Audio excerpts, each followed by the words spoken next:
And then there are these periods of dead calm when you could fly fantastically.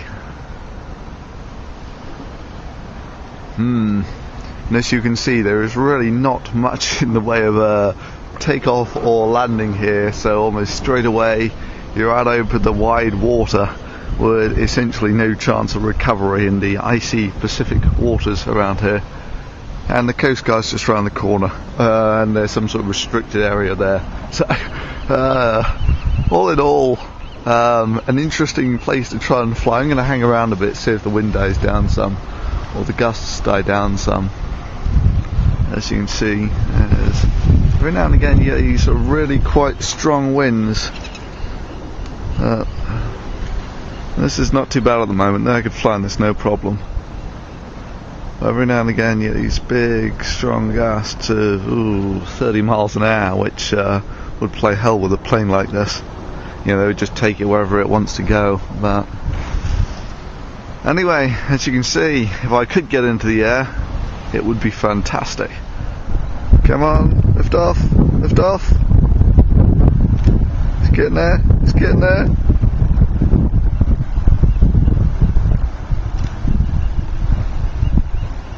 Yeah, well, anyway, at that, I think I'm almost ready to call it quits. That means the wind's definitely getting up, not coming down.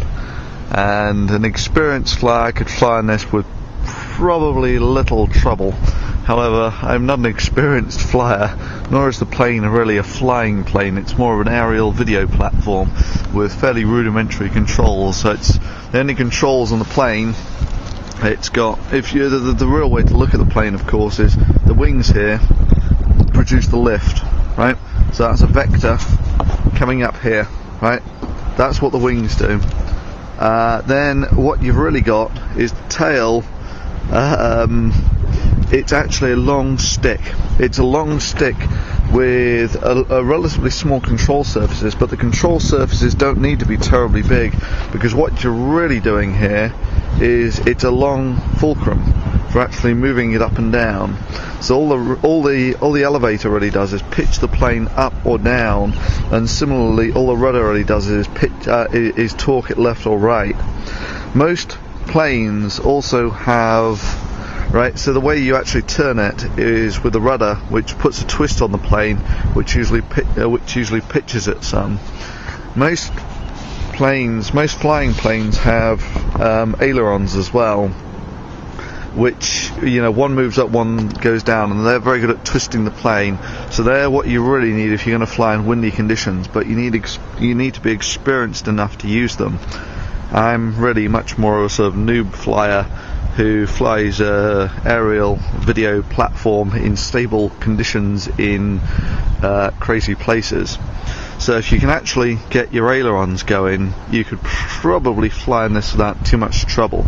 The problem is, of course, that I have the only way that I can really pitch the plane is with the rudder, such that if I get a gust onto one of the wings, it tips the plane very quickly, and there's not a lot I can do about it because I don't have any ailerons to correct it. The other thing that you can do, so with the ailerons, one goes up, one goes down. They're very good at doing this to the plane, whereas the rudder sort of twists the plane, which naturally sort of does that. But ailerons are almost instantaneous, where, you know, they're if you like, they are on the long fulcrum this way, whilst the rudder is on the long fulcrum this way. So ailerons is what you really want for pitching the plane, and if you're really keen, what you then do is you put something called a head gyro on it. So what the gyro does is it detects any movement like this and automatically puts in a correction on the ailerons. So I've been thinking about getting one of those for the planes because they're not that expensive. I would have to put it on to the rudder. I'm not sure how it would work, but and obviously on the road's not really the place to sort of experiment with these things. But it looks like police are coming to arrest me. This should be interesting. Well, we'll see how it goes. Okay, there goes Homeland Security again. They weren't terribly interested, I guess. So one guy flying his AV rig. That's good. That's good. Good job, America.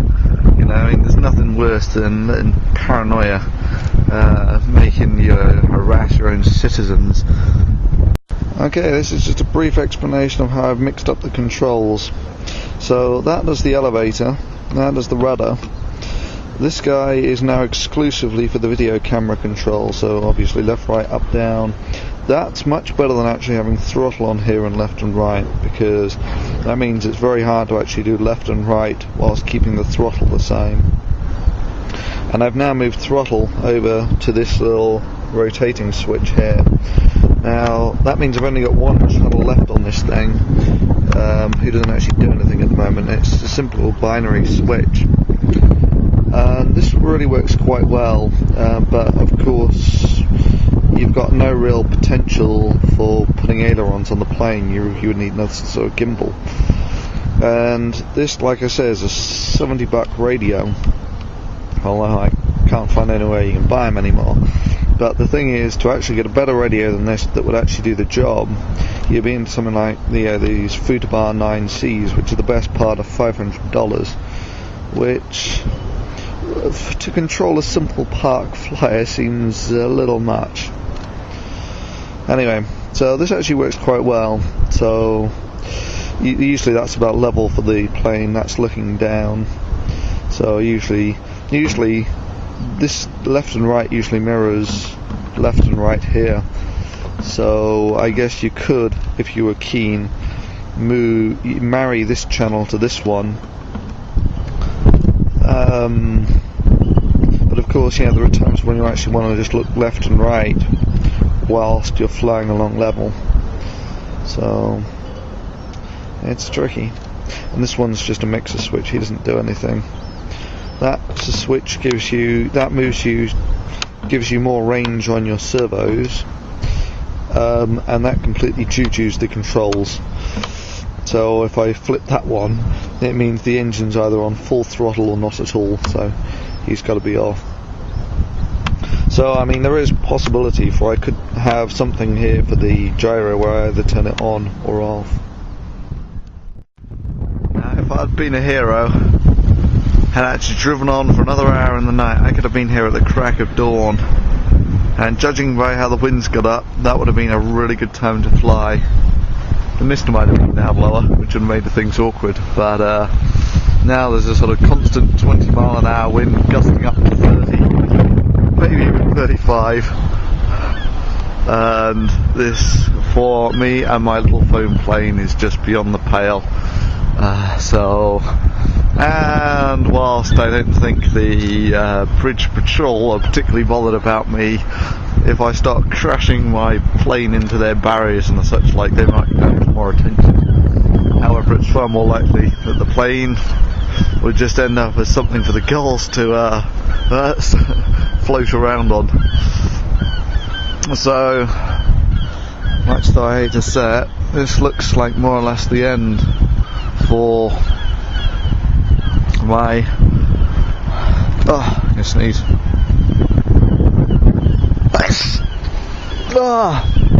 Bloody bright light and the optic nerve. Run me. Anyway, so looks like the time lapse might be okay though. He still says that his exposure's good. Bit of luck there. There you go. That's how hard it is to circumnavigate the bridge defences.